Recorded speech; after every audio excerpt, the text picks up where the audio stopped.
My name is Nelson Moto, and I am the director for the Fair Workweek campaign Los Angeles at the Los Angeles Alliance for a New Economy, LANE. Mi nombre es Nelson Moto, soy el director de la campaña Fair Workweek Los Angeles para la organización Los Angeles Alliance for a New Economy, LANE. We are here today to hear from workers, from elected officials, from experts and community on the issues that retail workers face in their daily lives.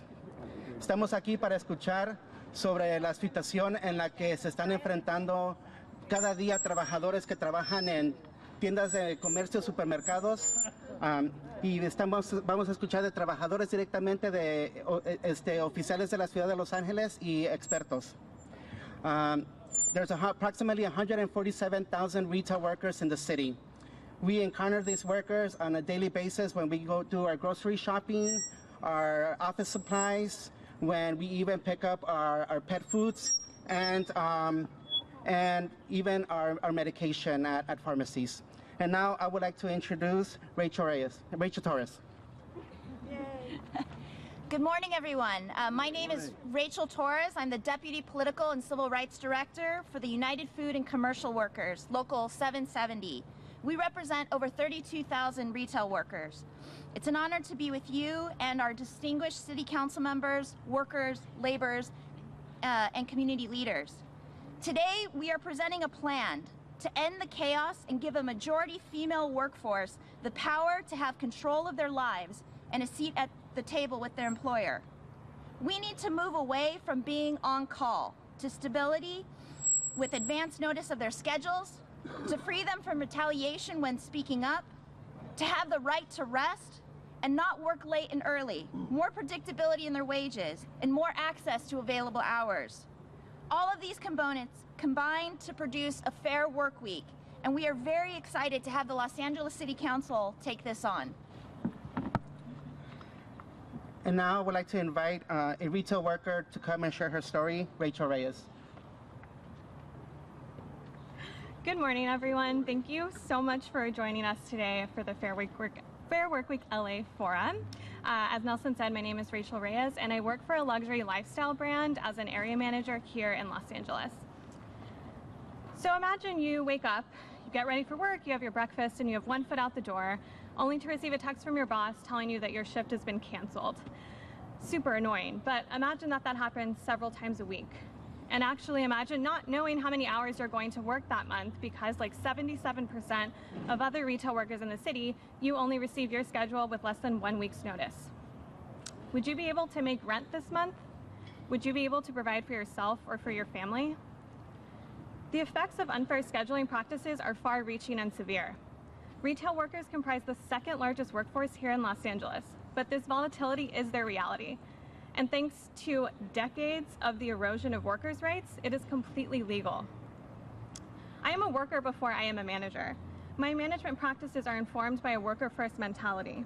It is clear that my style is not the industry standard, and the only way that we can ensure a fair workplace that doesn't purely rely on the benevolence of management is through policy changes. So, I am ready to talk about solutions, and these solutions will ultimately come from worker power, but it is the duty of managers like myself who have had to endure zero-hour contracts and politicians like those who join us today to advocate for working Angelenos. It is time for fair scheduling practices to be included in the labor movement. Big box and luxury brands have to be willing to take the time to collaborate with us and our teams on fair scheduling. Retail workers deserve the dignity of a healthy work-life balance, the same that we expect of every other industry. We have an imperative to set the standard for fair scheduling practices in our city, and I hope you all join me and other retail workers in doing that today. Thank you.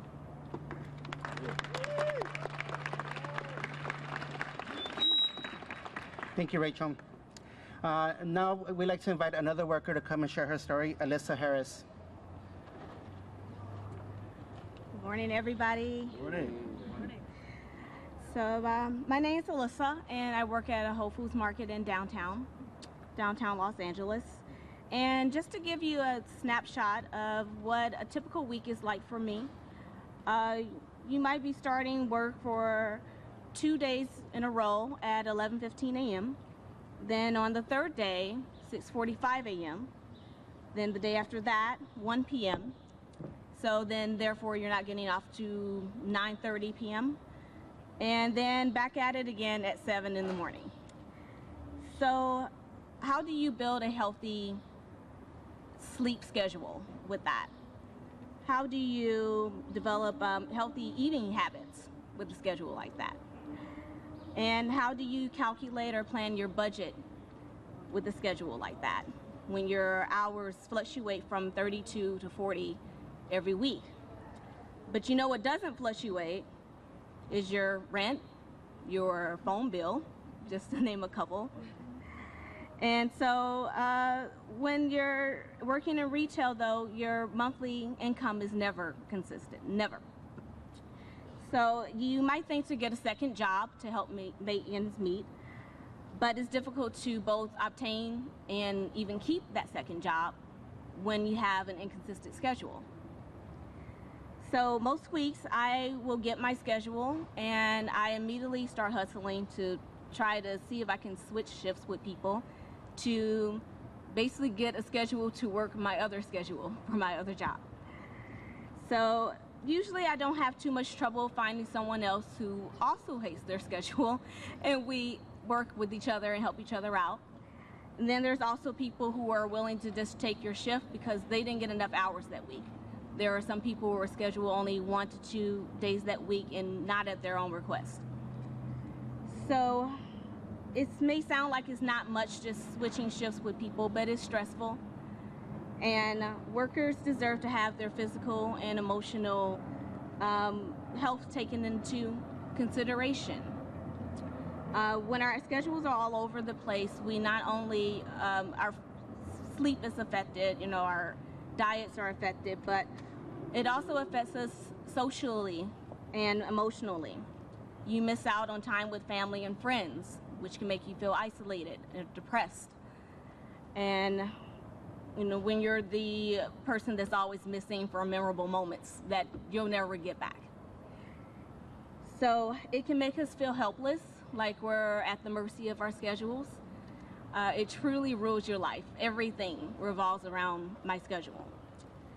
And so the solution is pretty simple, and I don't think too much to ask. It's just if we could have a little more consistency in when we work, and maybe a little more input into when we're scheduled. That's all. And so I'm proud to be a part of this fight to help thousands of workers get the freedom to plan our budget and plan our lives. Thank you.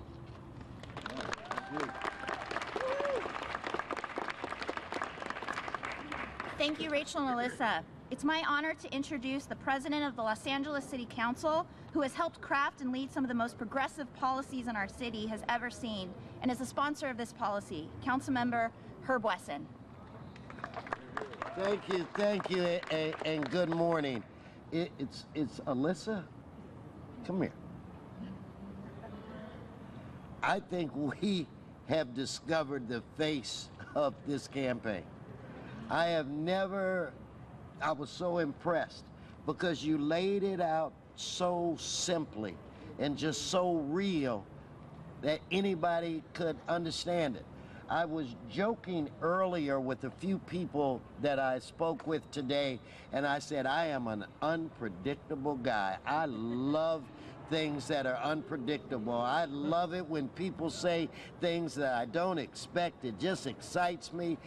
But when it comes to one's life and lifestyle and job, there needs to be some predictability just so that you can plan. And I do want to say this, and it's not, I was so impressed with what you said because you laid it out. To have to go to work and spend half your work time trying to switch schedules with somebody else so that you can do other things just literally makes no sense to me. So you gave all of the reasons why. Let me just talk about what we're going to do on the City Council.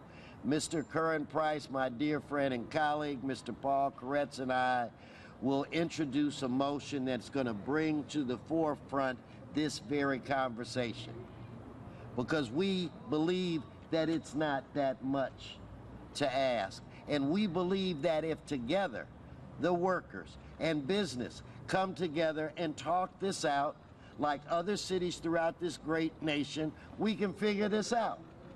I don't know a lot of Spanish, but the one thing I do know is a saying, unidos podemos más. Together, we can do more. I believe that.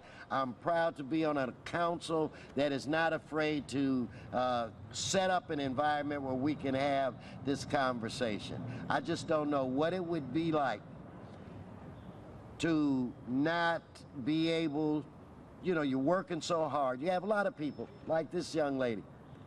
She's probably going to school, wants to better herself, needs the job. Wouldn't you want to help her succeed? You have people that have kids, that child care. They need to be able to set that schedule. The least we can do is all sit down, try to figure out a way to put this in place, because when you have happy workers, you have happy employers, because they treat your customers better, and then the customers come back. So to me, it's silly for us not to sit down and come up with a common sense way where people, if you need more people to work, you go to the people you already got working for you. It makes sense to me to give people at least 2 weeks notice so that they can put their schedule together. So we're going to lead this conversation, and we're excited about it. And I want to ask you to give you another round of applause, because you were really good. Oh, I got another job.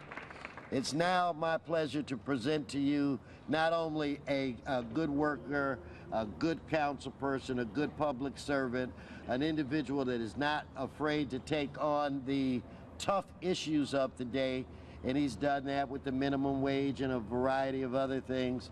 But also, he is the tallest member of the Los Angeles City Council, Mr. Curren Price. Thank you, Mr. President. You're always tall in my eyes. Thank you. It's a real pleasure to join you all today on this historic day, very important day. You know, when I work with my colleagues to advance the minimum wage for the city, I heard from workers that raising the wage was fine. That was great. But it didn't mean income security if they're unable to get enough hours.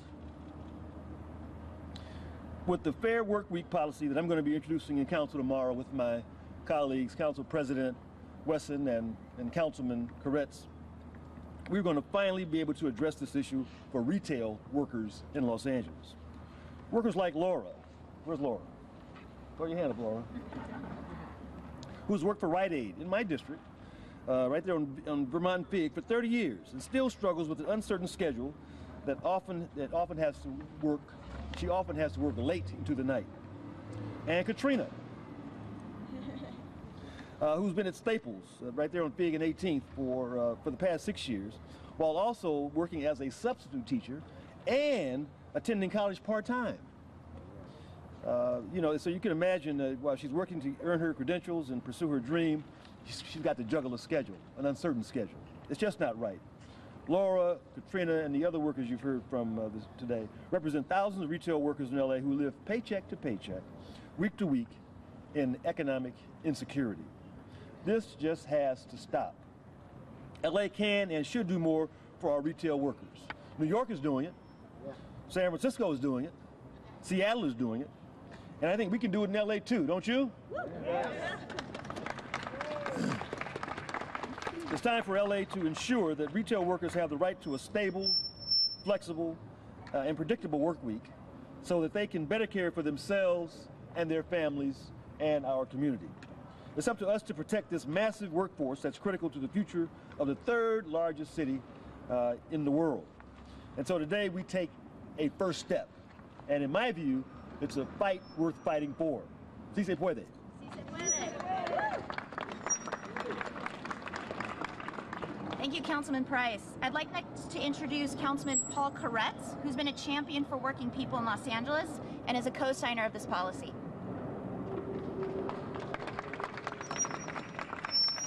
Well, good morning, everyone, and let's try this. Yeah. I think this policy that we're here to talk about is absolutely a no-brainer. It is a minor inconvenience for employers to provide a stable work week and a reliable work week, but it is almost a life and death difference for the workers that currently have an unreliable schedule that may change from week to week. It's almost impossible to imagine living on 20 hours a week at a minimum wage. So a lot of folks in retail have to get a second job. Well, this unstable work week makes that almost impossible because your hours change and the second job is too unpredictable then. If you want to get yourself out of low-income retail, it's again very difficult because trying to go to school and meshing with a work week that's constantly changing is almost impossible. It's difficult to get childcare arrangements made when your work week is constantly changing, and then to take an hour or 2 hour bus ride to get to work. What we're talking about is such a minor change for employers, and they get extra productivity out of it, studies have shown, but this is critical to our workforce. This will allow folks to pull themselves out of poverty, to at least be able to support their families, and it is absolutely inhumane for us to continue the current policy any longer. So we're all here for a fair work week. I appreciate the great work of my colleagues, Council President Weston and Councilmember Curren to lead this effort, and this has to happen. It's happened in other cities. It's embarrassing that the city of Los Angeles hasn't gotten here yet, but we will, and we're going to make things better for thousands and thousands of retail workers. Thank you, Councilmember Koretz. I'd like to next introduce the president of the Los Angeles County Federation of Labor, who has led our city to victory after victory for working families, Rusty Hicks. Yeah. Well, good morning, sisters and brothers, ladies and gentlemen. It is truly an honor and a privilege to be here with this great coalition to announce this important campaign and this important effort. Certainly we are proud to represent the 800,000 hard women and men that are part of the labor movement in Los Angeles. It's not just retail workers that are a part of this fight. It's nurses and teachers, hotel workers and janitors, firefighters and construction workers that are standing behind this coalition and joining with everyone here today.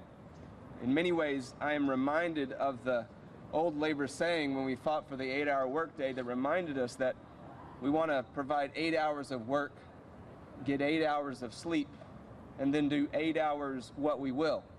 Meaning we want to be able to take care of our families and enjoy life a little bit. And when the job is impacting our 8 hours of sleep, and I'm hoping everybody is getting their 8 hours of sleep, when the job is impacting our 8 hours of what we will, then we have to stand up. We have to push back. We have to fight back. And that's really what this policy is all about. It's not just about wages, hours, and working conditions. It's about our ability to live out our best life, to live out our whole lives. And so I'm so proud to stand here with this coalition, proud to stand with our council president and council members, and so many others that are doing great work to ensure that we have the opportunity to live out our best and our whole lives. Thank you so much. Thank you, Rusty. I'd like to bring back Nelson Moto, who's going to introduce other distinguished leaders. So I'd like to invite Margaret Morrow, President and CEO of Public Council. Let's give her a round of applause. Good morning. I'm Margaret Morrow. I'm the President and CEO of Public Council. Public Council and its Audrey Ermis Project for Women and Girls' Rights are so proud to be a sponsor of this public forum concerning fair scheduling issues and to join with our partners in the Fair Workweek Coalition to advocate for a change. I stand here today with our colleagues, Julie Botman from the National Women's Law Center, and Aditi Fruitwala from the ACLU of Southern California, to make the point that while fair scheduling is definitely one of the most pressing workers' rights issues of our time, it is also a women's rights issue. As advocates for women's rights, we call on the City of Los Angeles to provide the rights or to consider and take care of the rights and needs of women in our communities and in our workplaces, and to adopt a fair work week ordinance. Women, especially women of color, are disproportionately bearing the brunt of unfair scheduling practices because women hold more than 60% of the jobs in the retail and service industries where these practices have become normalized. Women are also more likely than men to be single parents and primary caregivers, which makes their ability to accommodate fluctuating schedules and variations in income caused by those fluctuating schedules that much harder. So as this forum goes forward today and we discuss this issue and debate the intricacies of a Fair Work Week amendment, I just want to ask all of us to focus on the fact that the adoption of this kind of an ordinance could have far-reaching impacts on the women and families of Los Angeles, and that will be to the betterment of our community. Thank you very much.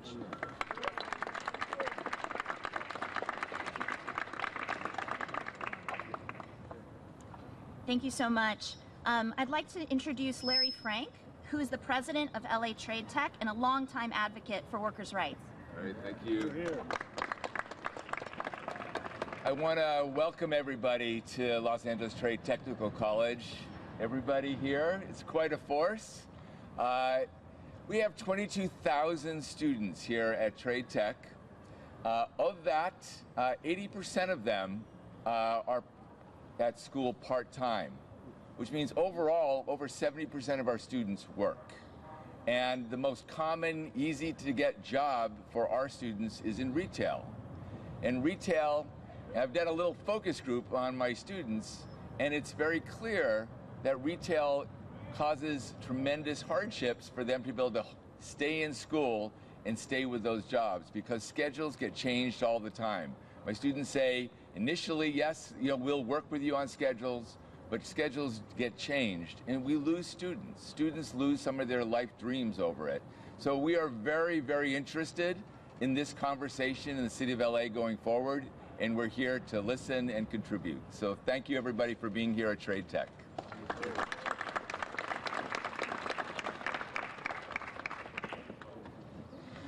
Thank you so much, Larry. And now I'd like to introduce Anna Gassman, Associate Professor of Public Policy and Psychology and Neuroscience for Duke University.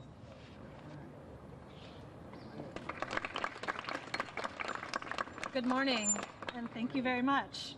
I'm so pleased to be here today and to be part of this very important conversation.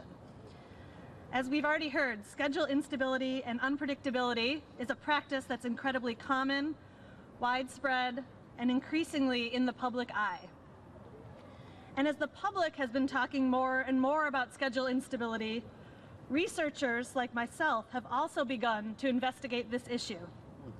There's growing evidence by me and other researchers which shows that schedule instability has measurable negative effects on workers, on family life, and on children's well-being.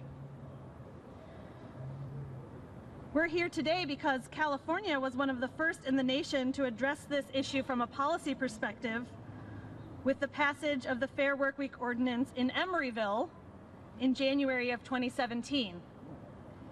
Emeryville's ordinance aimed to protect hourly workers in food service and retail industries.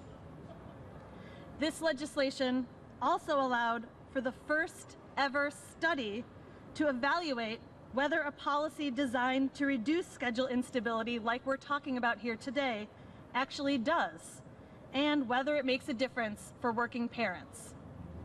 I conducted this study with my colleague Elizabeth Ananat, and our preliminary findings show that the Emeryville Fair Workweek Ordinance did indeed reduce schedule instability for working parents.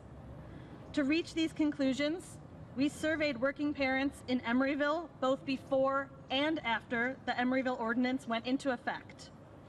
Some of the parents were in businesses that were subject to the ordinance's rules, and some of the parents were working in other businesses that were not covered by the ordinance.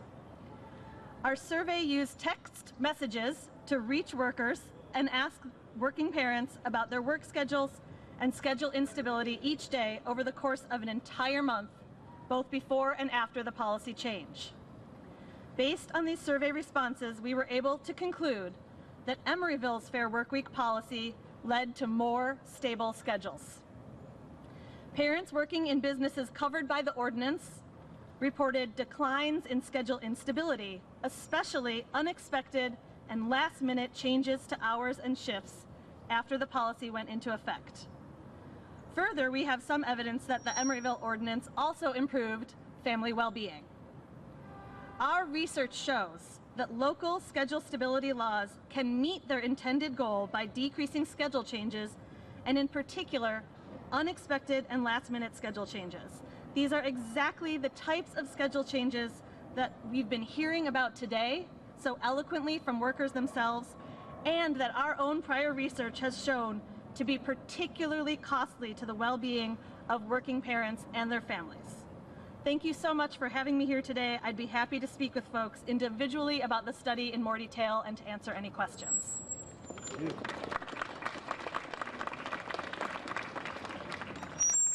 Thank you so much, Professor Anna. Sorry about that. Ahora voy a decir unas palabras en español.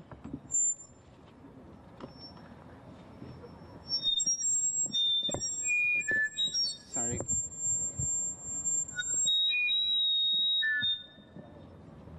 Sorry about that. Can folks hear me? Yeah. So, mi nombre es Nelson Moto y de nuevo soy el director de la campaña de Fair Workweek Los Ángeles para Lane. Estamos aquí hoy con trabajadores que trabajan en tiendas de comercio, en supermercados, en tiendas de farmacia, en donde ellos están constantemente en crisis. Estos trabajadores no saben realmente cuántas horas ellos van a estar trabajando cada semana. ¿Y qué significa eso para ellos? Que cada semana no saben cuánto van a estar ganando. Hay semanas que pueden trabajar 20 horas. Hay semanas que si bien les va, van a trabajar 35 horas y de repente les reducen las horas a 10 o 12 horas. Y al fin del mes, ellos no tienen suficiente dinero para poder comprar comida para sus hijos y sus familias. No tienen suficiente dinero para pagar los biles que tienen que pagar, como la renta, la luz, el agua, la aseguranza del carro, gasolina y el pago del carro, que usan para mover a sus familias y llevarlos a las escuelas, llevarlos a ver al doctor y hacer sus compras. Esos trabajadores han estado viviendo en crisis, y lo que hemos estado escuchando ahorita de oficiales de la ciudad de Los Ángeles es de que, como otras ciudades han hecho lo mismo, ciudades como San Francisco, como Nueva York, como Seattle, el estado de Oregon, ya pasaron legislaciones similares en donde le traen más estabilidad a los trabajadores. Y ahora es el momento que Los Ángeles mañana mismo va a introducir una legislación para estabilizar la vida de estos trabajadores, para que los trabajadores puedan hacer visitas regularmente al doctor y llevar a sus hijos, para que puedan tener horas más estables, y al tener horas más estables ellos ya puedan tener más estabilidad para poder pagar la renta, para poder comprar comida, para poder comprar ropa y hasta para poder llevar y socializar a sus familias y poder tener cenas y llevarlos a eventos para que su familia pueda gozar. Eso es lo que esta campaña está haciendo en este momento. Y ahora le voy a presentar a una trabajadora que trabaja en esta industria, Laura Orantes.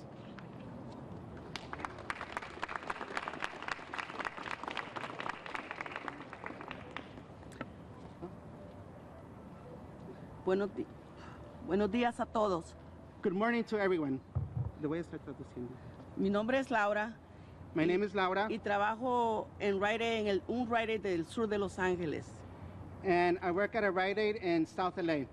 He trabajado para Rite Aid por más de 30 años I have worked for Rite Aid for more than 30 years, y todavía tengo horarios inestables. and I still have unstable work schedules. Trabajar turnos inestables ha afectado mi salud y mi bienestar. Having unstable work hours has resulted in being unhealthy. Nunca he podido establecer un horario de sueño saludable porque mis horarios cambian mucho. I've never been able to have a good, healthy sleep because my hours change a lot.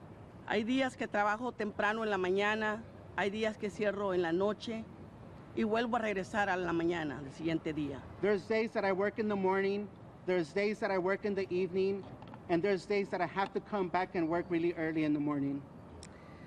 Cuando mis hijos eran pequeños, más pequeños, yo luchaba por balancear todas mis responsabilidades como madre.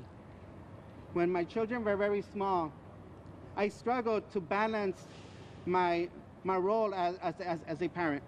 Debido a mis horarios de trabajo. Based on how my work schedules were set. Era difícil saber si ese día o esa semana los podía recoger de la escuela, llevarlos o recogerlos de la escuela. It was really difficult for me on a weekly basis to know whether I was going to be able to take my children or pick them up from school. Yo trataba de darle a mis hijos una estabilidad, pero era muy difícil por los horarios. I tried to give my children a stable life, but it was very difficult because of my work schedule. A medida mis hijos crecían, yo no asistía a eventos personales y familiares debido a lo mismo. As my children were getting older, I was not able to participate in family events and social events with my children. Los trabajadores deberíamos de poder solicitar tiempo libre para poder compartir con nuestras familias.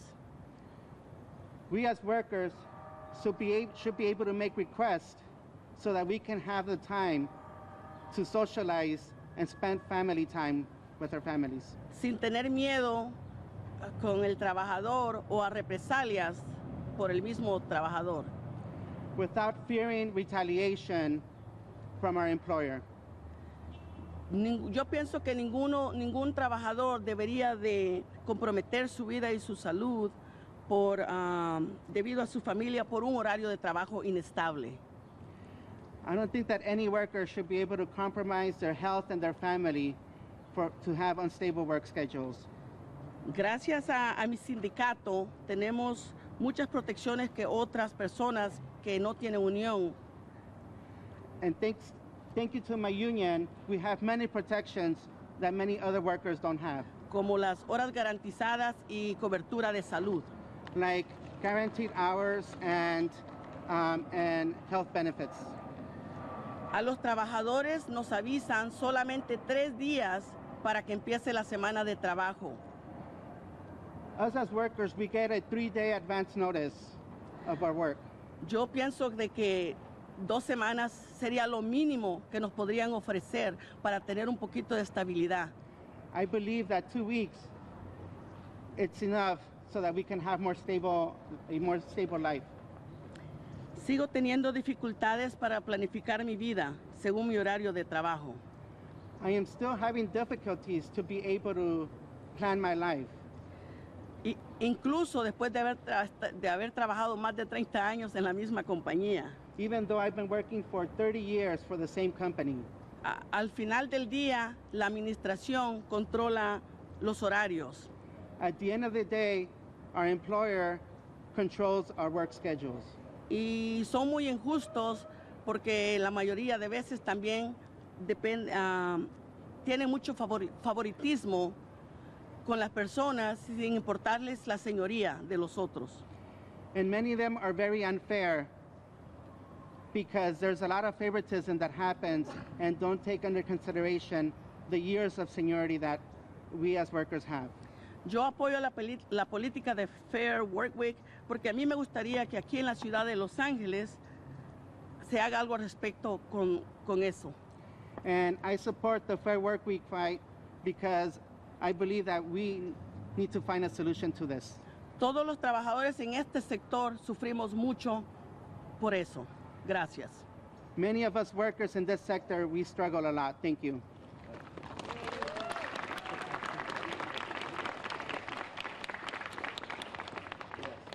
So with that, we conclude our press event, and I'm just going to talk a little bit about what are the next steps. So as we heard from City Council, tomorrow they will be introducing a motion to bring more stability to retail workers. We have grown a coalition of 45 different organizations that specifically around education, the work around healthcare, the work around workers' rights, and we will be working alongside with our elected officials to make sure that we are successful, because I believe that we are going to win. Yes. Do you believe that retail workers deserve stable hours? Yes. Yes. Do you believe that retail workers deserve stability? Yes. Do you believe that workers should be able to have a healthy lifestyle? Yes.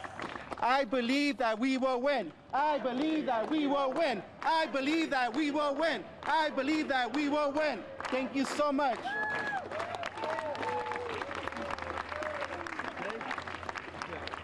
Well done.